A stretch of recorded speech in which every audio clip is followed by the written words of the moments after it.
subscribe to the Donnie Houston podcast, man. How early do you meet Scarface? Man, we knew Brad growing up. Man. You know, Brad was another cat that's in the neighborhood. You with me? And Brad, he wasn't doing as much dirt as we was doing, you know. But we knew Brad from the neighborhood. We all grew up off of Hunkler, Holloway right there, Hunkler, you know, Paradise, Richfield, you know. All in the area, yeah. You know, those little areas right there. We was all right there. Airport, you know, everybody was raised right around there. And so, you know, Brad was living with his grandmama, and Brad was in the neighborhood. Yeah. Since we was kids. Yeah. So, okay, but at the same time though, because are you like having the mind state that you have now, you know what I mean, as far as like having the aspirations of kind of coming to this place to where you are and eventually led to, or are you just like a young street kid just in the mix at the time? Let me tell you something. Ain't nowhere in the world I pictured ever becoming a Muslim.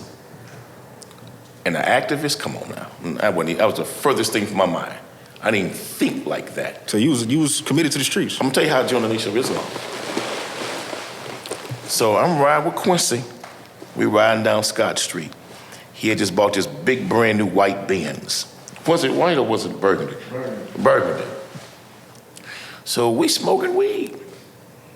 It's a trip to hear you talk like this, and I've only known you my whole life to be a certain type of way, but this is cool, man. Go ahead. So we smoking weed, and we coming down Scott Street, and there's a post on a telephone pole, a light pole, and it says, "Stop the killing, Farrakhan speaks." And I say, man, Quincy, I saw that nigga on Donnie Houston. That nigga crazy. He was talking about them white folks, man. I ain't never heard no nigga talk to white folks like he did. I say, man, they say coming to Houston. I say, man, I want to go. I say, what's that address? We got the address. So he and I go to the Nation of Islam. We pull up at the mosque. Brothers everywhere. So I go in and buy tickets. And we've been hustling all night, every day, that kind of thing. I buy tickets. And I went to the Sam Houston Coliseum by myself. I went by myself. I bought tickets for a few other brothers. Nobody went with me. They wouldn't go. I went downtown, then to the old Sam Houston Coliseum. And I saw Minister Farrakhan. And it blew my mind. Everything I had heard blew my mind. And blew my mind. What's some of the stuff do you remember that he was hitting on, man, that really connected to you? I had never seen black men so well dressed and so disciplined and strong and power.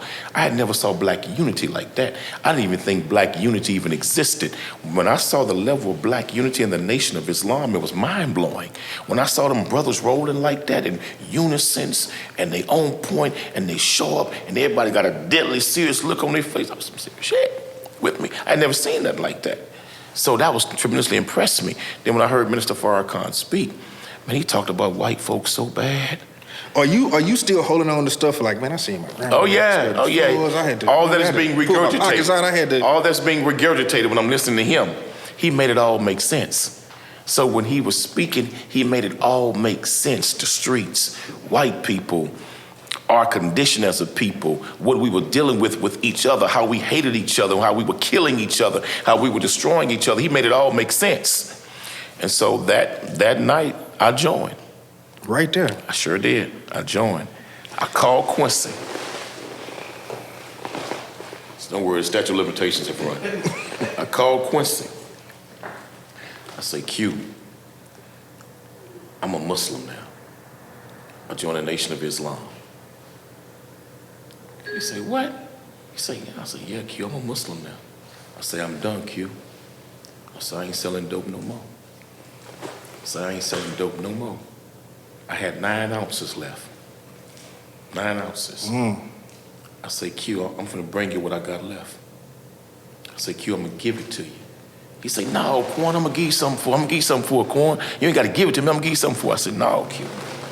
I say, I'm done. I say, I'm never gonna hustle again. I'm done. I Went to it, over off Hunkler. House has since burned down. My auntie's house. Gave him the 9 ounces. I never touched dope again in my life to this very day. That strong. Took him the 9 ounces.